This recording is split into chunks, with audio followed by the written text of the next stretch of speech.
This image is a very, very disturbing image that is going on in India at this point in time. Wrestlers who have forever given India a lot of glory on the world stage, be it the world championships or if you look at it in the Olympics. When the Delhi police unleashed their brutality on them yesterday, this image should haunt a lot of genuine sports fans who believe in them. Yes, lot of propaganda is flying around. Lot of issues are at hand. Some have not yet been sorted. But our Olympic heroes, when they win medals, we cherish them, right? When they are demanding justice, do they deserve this?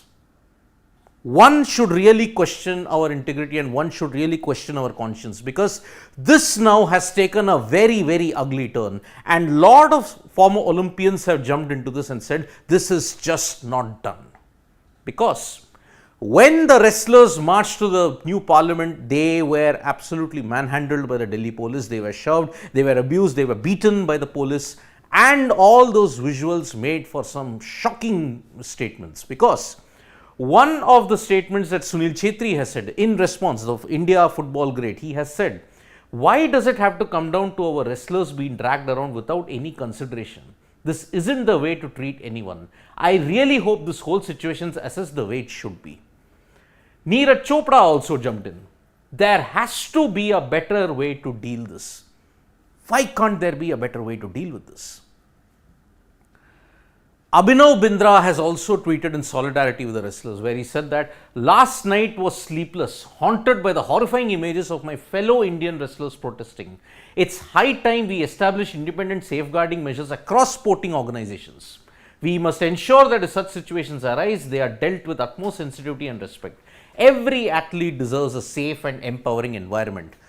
That is the basic demand, isn't it, from the wrestlers? If you take away all the unnecessary propaganda that's there, demanding a safe and secure workplace, isn't it their birthright? Why is it that we are missing this entire point here? And let us not forget that the Delhi police have now complicated matters even further. Why is that? Because when the wrestlers went for the protests at the new parliament, there was a scuffle, and because of that scuffle, FIR has been registered against all the wrestlers under several IPL sections. The protest site at Jantar Mantar has also been demolished.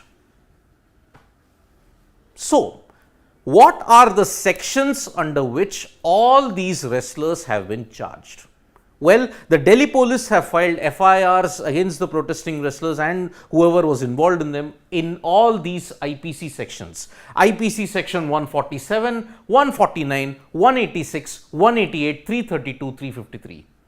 They are all bailable offences that carry jail time from 3 months to 2 years, but they can also get a heavy fine as well. Police have also charged the wrestlers under the PDPP Act of 1984 in section 3. I'll come towards the PDPP Act later. So basically section 147 and section 149 are dealing with rioting and unlawful assembly. This is a very important point, unlawful assembly. Sections 186 and 188 is on disobeying public servant orders. The police were told them you have to go back, this is not the place for the protest. They disobeyed that.